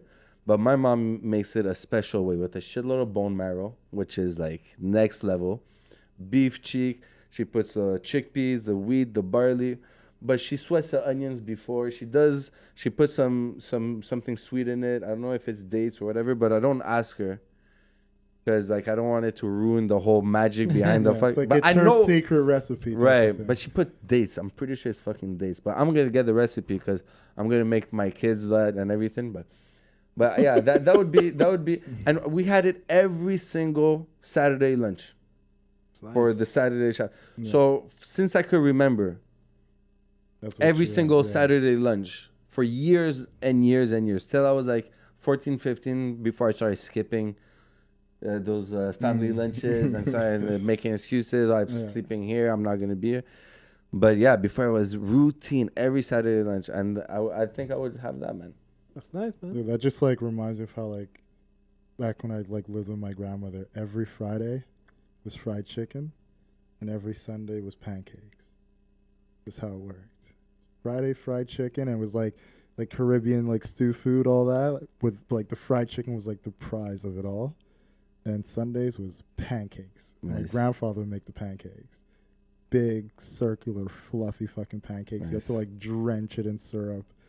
Fucking amazing, man. Yeah, no, pancakes. I know that feeling, man. Yeah, because it's like, but the thing is, it's like, it's good, it's tasty, but the fact that you have it every single week, You know what I mean? Never missed a beat. In the winter, that shit was bomb. And when I was a kid, I had a massive appetite. I still have a big appetite, but I had a really good metabolism. So bro, like, yeah, it kind of falls off after a while. Yeah, the second you hit 29, it starts. I think mine stopped a long time before that. But yeah, my brother would have like a serving and a half, maybe 2 servings. Bro, I had like 6, 7. Like, okay, 2 potatoes, 1 egg, rice, this, meat, that. Okay, boom. That, more. Bro, one time 6, 7. That was my, like something people talked about in my family, how much I ate. Yeah. Because it was ridiculous how much I ate. But that one specifically was so good, you couldn't stop. You couldn't stop, man. So yeah, that to answer, that would be my That's last. nice, man. But that would be impossible for me to get in jail. Well, no. I'm not talking jail. No, your last meal's catered. We'll bring it to you. Don't worry. I think the last meal they cater to you. Because I mean, shit, people have lobster, shrimps. Yeah, but so that means I would have to be in good terms with my mom, which I am. But maybe I'm in jail, so she's not gonna make it for me. She's gonna go right for the shit you've done. No, but what if it's your last meal? Like, that's the last thing she can do for you. I think any parent, regardless of what you would have done, that last moment, especially if you made that request, I think any decent human being would Saturday. do it. Yeah, so you can have it. So. But that shit would be so bomb Sunday night. Because it stayed overnight. And, oh, man. But it'll be good on theory, yeah? Yeah, from what you're talking, it seems like it'll be good in like any winter months where you could prepare it the Friday night, do what you got to do on a Saturday or Sunday, and then just come home, sit down just before a football game, and just eat. Yeah, it's like a crock pot dish. Yeah. You know, we just put it in the oven, but you could do it in the crock pot. Or you could bring it to somebody's house. You're having like what do you call that type of shit? Potluck. A potluck, yeah. I like that shit, a potluck. I like potlucks. Only when people can cook. You know, I don't do really much potlucks. Yeah, you gotta beware. I don't do that shit at work. Nope. Any potluck? Oh, potlucks at work? Yeah, I'm good, bro. Yeah, bro. I always have an excuse. I literally, at my old job, used to take every potluck occasion, I would have a day off. I would purposely take a day off. I'm not lying to you. But I think it's legit if you just order in. You know, you're not a cook. You're not gonna bust your ass. You're like, okay, fuck it. I'm just gonna order this. I'll order some food for the podcast. Yeah, like when you see this butter chicken is boom. I'm just gonna order it for everybody. Right. Yeah. You be a Moroccan. I would respect that. No, but you be a Moroccan and they tell you bring you something from your culture. You're gonna show up with a plate full of butter chicken. Me personally, not with your skill set. Yeah, Take away your skill set. But I would trust him with his skill set. No, wait, without his no. No, but okay, as a Moroccan, I would go to a Moroccan restaurant and like get some shit. If I never cooked and I hated to cook, and they're like, okay, you're Moroccan, bring some shit Moroccan. I'll go. Nah, but potlucks don't work that way. Potlucks will tell you like, do something from your country, do it yourself, then you hear all these fuckers are telling you, oh, I'm gonna go do this, I'm gonna do that, and then you're like, shit, bro. What? It's funny. We had the last time I did potluck was in elementary school, way back years ago. Right. And my mom cooked like chicken from like grenade she used to make, and when I tell you, I was like worried. I was like, these people might not want to eat what my mom has to eat. So my mom said, don't worry. Baby bladder? So my mom cooked Baby it. Mom's like walking out. So my mom cooked the chicken and everything like that. Right. When I tell you that thing finished in less than 2 minutes, my mom cooked a lot. Right. And that thing finished in less than, I was like, wow. It was that good. You finished it. Not me. Oh, shit. I brought it to potluck for school. Oh, and people finished it. Yeah. All the teachers. There was this one teacher who was from Martinique. Yeah. He was like, taste the one, like, he just started taking everything else. He just took a whole plate and just left with it. See, what's something you've ate that was like, damn. You know, sometimes you eat something and you're just like, holy fucking shit. Like from my parents or something? No, man, just in general. It could be. You know, Church's, whatever. Church's chicken. Church's chicken. What is that? That's in the States. Oh, yeah? But I had it in Trinidad, though, because they have a chain in Trinidad. All right. And Trinidad, how they prepare their food, it's more, I'll say more healthier. Yeah. Because they don't, like, process the meat. They actually cook it and everything like that. Like, and you could see the chicken in the farm. When I tell you how good, oh, my God, I was like, I have to take this back on the plane. But you can't bring back food. Yeah. So I was like, damn, I want to have it. And to this day I can still remember what it tastes like. It's the food that I remember the most. And I'm not a big, huge chicken person, but that's something I remember vividly in my head. Right. Yeah.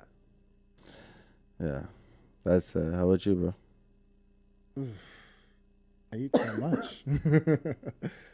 Actually, one thing I can remember was like kind of mind blowing. My ex's mom made amazing lamb. Oh yeah. Like incredible. Yeah, lamb could. Yeah, lamb. if you like that shit, a lot of people don't like it, but if you like it, I love lamb. I love it. But like hers, like to this day, like probably the best lamb. Is it like I've Greek? had. No, like Armenian, no? Yeah, Armenian. Okay. It's fucking phenomenal, man. Like super tender. Took her like a good like at least 8 hours to make type of shit. Yeah, bro, man, lamb, forget about it. Yeah, no, that's definitely... You just rake it with a fork and it's like falling apart, you know? Like, so. Especially if you had it from like a mom that's been making it for years and years. Yeah, like that was like her thing. Like every Passover, my grandmother makes this lamb, you know? And it's a lamb roast, simple lamb roast, you know, but it's like super fatty, you know, and but she puts like... Moroccans love to put like sweet stuff in it. Yeah. You know, like prunes or dates or whatever. And she did one with dried apricots and lemon. Oh my God, it was it's ridiculous. It's still ridiculous. The combinations you could have with food and the flavors that it could bring out. It's but amazing. I feel like lamb is definitely, if you've never had lamb in your life and then you taste it for the first time, like at a good age, like 20, 25, where you could be like, okay, I could appreciate this taste. Lamb is like crazy fucking tasty. Fuck, I love it. Delicious, man. It's crazy good. Like, it's crazy good. I love lamb in general. Love it. All right, so time do we have here? Because I don't want to go too late. Oh yeah, so we're at a good time where we could wrap. Well, I have one last question. Oh, you have one last question, Emily? Let's finish up on this question because I like knowing this is a foodie episode. Yeah, food. Yeah, I don't think we should. I like it. Taint this with anything else. Like this is a great foodie. So, what's your take as a chef with the whole organic, vegan? I like it, man. The vegan. No, wait, I spoke too fast. Well, the health craze that's going around. You know, a lot of people are like cutting out, like whether it's just meat, like red meat, or pescatarian people who just eat fish.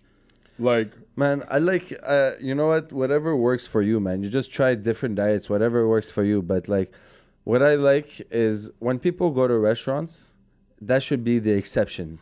Except obviously if you're vegetarian and you're vegan and everything. But if you follow a diet, you know what I mean? Which is great. You know, you go to whatever chain like Copper Branch or this or Subway if you want to not eat like super shitty, but still kind of shitty. Subway's shitty, bro. Yeah, but it's pretty shitty. I don't know where I've never. I rarely go. Copper Branch I've had Copper Branch. Jason and I. Yeah, but it's just very overpriced for what it is. But it's very tasty though. Yeah. It's very I've filling. Copper Branch. What, you like it? I don't think I've ever been. You ever been? It's like it's sometimes good, sometimes it is overpriced, but that's the thing. But people always complain about. That's one thing people always complain about. That it's too expensive. But people don't understand that food is expensive, especially in Canada, especially in Quebec. Right. If you go to Ontario, it's cheaper.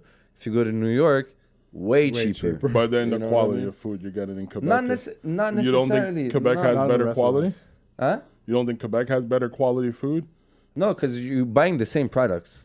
You think so? Yeah, man. So let's say you don't pay attention to what you buy and you buy like strawberries or like raspberries and shit like that. If the popular brand is Driscolli's, you know Driscolli. Anyway, so you see it, and you usually see product from US, right? So that is like shit blueberries or shit raspberries, but they're still tasty. They're still good, right? But they're genetically modified and everything, and which isn't necessarily bad, but that's like a whole different fucking topic, right? But yeah, so in the States there would be like $1 for the thing. Right. Over here, sometimes we pay like $3.50, $4 for the thing. So you're buying the same products just because of the import tax. Quebec is crazy expensive. Well, definitely. So what happens is your other your local competition are gonna price up to what you're used to paying. So instead of So let's say they're trying the Quebec, Quebec farm. They're trying to get you, and they underball the big competitors, like the big guy. Right. It's gonna be $3 to like $2.75. Right. You know what I mean? Well, they could really sell at much less. It's just everything is much more expensive in Canada and Quebec.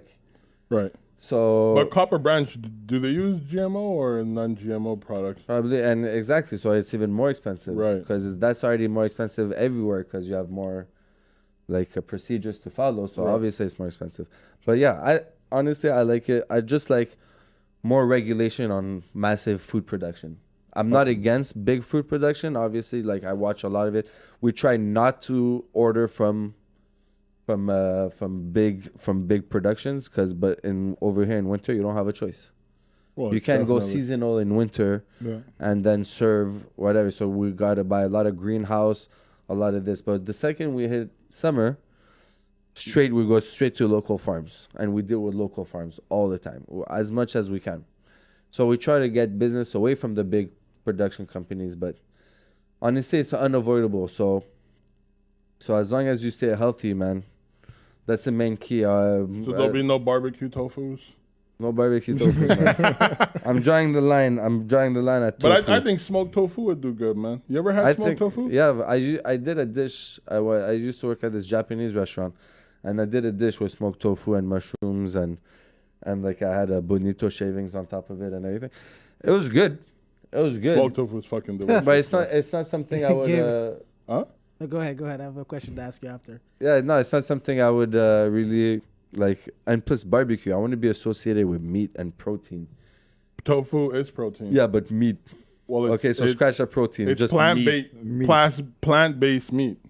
Things that bleed. Yeah, exactly. It's got to rest. You need that blood, bro. Yeah, but you have a question. Honestly, you got to kill something for it to be good. You have a question. You kill the soya plant. Someone's asking you, do you wash your chicken when you cook? Do I wash my chicken? Yeah, if you wash chicken when you cook. Yeah, I've had that before. But you know what? It's crazy. It's only like not to like, what you call that? Fuck, I'm having a blank. But I'm just gonna say, but it's only black people ask me if I wash my chicken. Only black people. I believe it. But I think it's culturally that you guys do wash your chicken. No? I'd never wash the chicken. No, man. You don't need to wash it. Why do you need to wash it? I don't know, bro. I think you're gonna put most you gotta do is just trim off the excess. No, you gotta wash your fucking meat. Dude, you're putting it in an oven at 400 degrees Fahrenheit. You're gonna blast it. Okay, there's one thing about meat you should know. There's no bacteria that could grow inside of the meat. So let's say meat is like infected with E. coli and everything. That's a whole thing. But let's say you have a good piece of meat, right? If it's bad, you could literally just chop off the bad part and sear the rest and cook the rest, and it's fine. But that's for red meat. For chicken, it's a different thing. You got to cook it to a certain temperature, like 160 Fahrenheit. That's like minimum for chicken, right? So you got to attain that. So it doesn't matter if you washed it or not. There's no more fucking bad shit on it. But I don't know if it's about necessarily like bacterial based. I think it's more of a practical base, because we also like marinate our food before we cook it and all that shit. And I think also like it's more of a peace of mind. When like my mom, she do extra work. She does the chicken and everything like that.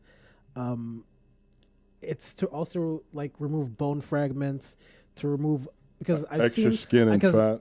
An ex who I used to date before, she worked at Olimel or whatever. Yeah. I've seen how they handle the chickens over there. Probably gross. It's disgusting, and I think. But that's a massive factory. It's a massive factory, but it's. Oh really? Yeah. Yeah. And this was in like Saint-Jean-sur-Richelieu, over there. I know which ex that is. And the thing is, it's like you have to. I see how these people handle the chicken. It's like it's touching a whole bunch of stuff before it gets packed in. And I think that's why a lot of people have that fear. That's why they clean off the excess bacteria, because you don't know. Yeah, you could cook it in the oven. Obviously, it's going to kill bacteria. Yeah. But there's other people that prepare chicken different ways, and I guess you want to get that off first. And you want to season it and have it tasting as fresh and as good as possible. So you put vinegar or lemon juice or anything like that to clean it. But I feel like that applies more to like vegetables. So basically, this is my theory. Like I'll wash anything that just by reflex, I'll wash anything that you could eat raw. So like, I won't necessarily wash a potato before I peel it, because I'm going to peel it, I'm going to put it in the fucking water, I'm going to boil it. Right. You know what I mean? I'm going to put in one water, and then I'm going to switch that water, and then I'm going to boil it. So it's like, you know, like I wash carrots even though I peel them. You know, it's crazy. It's like carrot, and they're both like root vegetables, right? Yeah. Right. But I'll never eat a potato raw, but I won't wash it.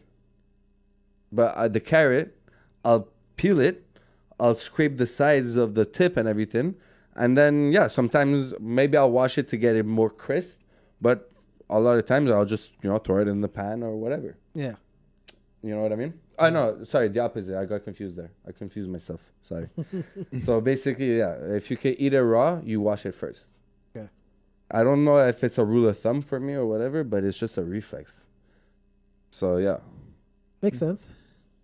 Huh? No, but other people were like Because saying beef tartare, you can eat that shit raw. I would never wash beef. I've never had beef tartare. Never had raw beef before? Nah, bro. I had it one time. Pretty legit. I bought it by mistake. I never had time. sushi before. Oh yeah, did you finish it? No, I can't eat raw meat. No, can't do it. I can't do it. Nah, I've never had sushi. Nothing raw for me, man. Oh, nothing raw? No, you gotta cook that joint. You see, you're talking about diets, but there's people that just do raw diets. Yeah, the paleo diet. Right? That's paleo. That's Paleo. raw. I don't know if that's what it's called, but I know people do that. Paleo diet's raw. I think that's what it's called. Yeah, man. I love raw fish. Same. Raw fish, raw meat. Cook it, don't cook it. No. As Gotta long see as flames, you kill it. bro. No, just kidding. Stab it good. Yeah, man. Anything else? No, that's about it. All right, man. I feel like that wraps up the foodie episode. Yeah, man. All right, but just before we wrap up, I gotta say, when you follow, when you see the link and the Instagram and everything just make sure you pay attention to when I do cookouts, and send me messages, man. Or like reserve your piece, because once I start making brisket and short ribs and everything, they're gonna go fast, and I'm obviously not gonna sell them super expensive. I'm gonna sell them way cheaper than all those And you're restaurants. gonna keep your meat being kosher or halal? No, not necessarily. Maybe I will eventually, but that's not in the future thing. This what you happen to eat today happened to be kosher. Okay. But No pork? No pork. But I'm gonna stay away from pork. I'm not gonna bring pork. My guy, I'll definitely try some. I'm not even doing it for personal reasons. Maybe a little bit, but it's pork. Even ribs and pulled pork and everything, it's been done and overdone and overdone. Whatever reason it is a good reason for me to stick to it. But yeah, man. So just if you have anything to like smoke, you have an event, a barbecue, you don't want to barbecue, but you want to eat outside, just drop me a message on the Instagram, man. Just drop me a little DM, and I'll shout out the Instagram again. What is it? It's the Backyard Smokehouse _MTL. Okay. Yeah. We're going to make sure we put that link down for everyone. So yeah, we'll post it up on our Don't Be Mad Instagram and everything. Yeah, no, definitely, man. So yeah, so the specialty is always going to be the chicken, the brisket, the short ribs. But, always switch it up. Always going to keep everybody informed. And yeah, man. I mean, from what you brought here, it's pretty good. I could tell you that much. Thanks, man. I enjoyed it. Thanks. Nice. Appreciate it. Fast. Sorry? He broke his fast for you. Oh, yeah. You know Breaking the fast, that's that's an honor, bro. That's crazy. He has to do so much praying now. I know. He's just going to add it on to the end of Ramadan. He's like, I just got to... So many shortcuts. I know religion. Trust me. You could Religion's a beautiful thing. also you could add them like 2-3 months after. You'd be like, I'm not Muslim. I just been doing this it's a habitual practice I've been doing for quite some time. Okay. It's not religion. It's more tradition for you. It's like a traditional. I think it's. I like I was telling you off here. I was raised Seventh-day Adventist. Yeah. Right. So I have a lot of commonalities with the Jewish religion as well as with Islam. Right. So it's not. I do value both as well as Christianity maybe Christianity to a lesser degree now, but there's still the fundamental of all three religions. I hold true to my being. So I have no problem doing that. Even Passover. I think anybody who's Christian that celebrates Easter is weird. Yeah, You know what I mean? Like Easter could fall. Christian, yeah. You know what I mean? Like it's just weird to me, but you know, the whole point is that. So that's why I do what I do. But yeah. All right. Well, I'm even more happy that I'm not gonna do any pork now. So yeah. So yeah, man. You know, we're gonna get. Don't let him stop you from doing what you know you're gonna end up falling into. No, do what feels right. Yeah, but it feels right. It feels demand. right. It feels right.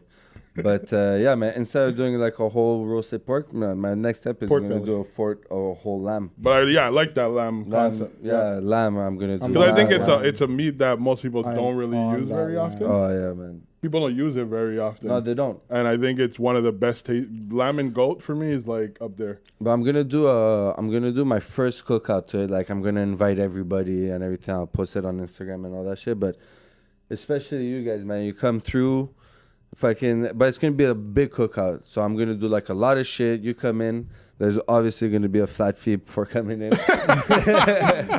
Makes sense. It makes sense. But yeah, but it'll be super reasonable and shit. Definitely not here to scam people. I just want people to enjoy good Texas barbecue because we do not have good Texas barbecue. We don't have good barbecue, period. No, we have good barbecue. We have a good barbecue. We have a good grilling. We have good grill spots. You know what I mean? You named one. Yo, Romados is barbecue, bro. Because it's grilling. It's a type of fire. Right, but I get what you're talking about. We're talking about like Texas barbecue with the drum or whatever you're using, a smoker and all of that. The offset. It's a bit different. Yeah. I don't really classify it. Like, to me, grilling is one thing. Barbecue is a whole nother thing. Yeah. Like, it is. You know, so Romato's is definitely good. So, yeah, I'm trying to bring some Texas in Montreal, so come taste it. I'll be happy to have you in my backyard. Not in the house, in the backyard. In the backyard. No, you come from the back and you leave from the back. You come from the back, you leave from the back. That's going to be my motto, bro. Definitely put that on a shirt. Start merching that shit. All right. Well, thank you so much for coming on. Thanks for having me, man. Your new barbecue situation that you got going on. And thanks for the food. Any last words you want to say before we shut this down for today? No, man, I got everything in, man. Just thanks for having me. It was a great first podcast. Yeah, man. It was great, man. Great experience, man. You guys are killing it. Pleasure. You're always welcome to come back. Legit, I appreciate it, man. Bring more food as well. Like, I'll never stop you from doing that. There's always a catch. You're always welcome to come back as long as you come with a bag. You can come anytime. I'm down, bro. I'm down, man. Bring the bag with you. And if you don't want to come, just send the bag. Just send the bag. Yeah, just order it. Just order. Place the order, man. I'll send it. Whatever. Just place the order. I'll send it. The e-transfers will hit. Bro, the e-transfer hit. I'll Uber it out to you, so no hassle. I'll just put it in the Uber. They'll send it over. No, I don't trust that. I don't trust it. Nah, bro. The way that food smells, that is not making it here. Dude, as long as you put it in a bag that gets stapled. Yes, bro. Yes, exactly. It is not making it here. I could tell. Don't make it here. Bro, you're not dealing with a taxi guy. You're dealing with an Uber dude. He's probably hungry. We're rambling right now. Let me shut this shit down, all right? Yeah, thanks, guys. Thank you, everybody, on the live stream for tuning in. Thank you, guys, who are listening to us on the podcast or YouTube as a regular. The places you can reach us, yes. Don't Be Mad Pod on both Instagram and Twitter. Don't Be Mad Podcast on Facebook, as majority of you know, because you've been watching us. And that's about it. Tune in next week, same time or ish, I guess. At Jay's. We'll figure it out someday. You know, when Facebook is nice to us, kind to us. Yeah. Feels good to be back. Feels good to have all the boys here. To another episode for the Don't Be Mad Podcast. Yeah. Yep. Take care, everyone. Have a great weekend. Peace. Take care, everyone. Yeah.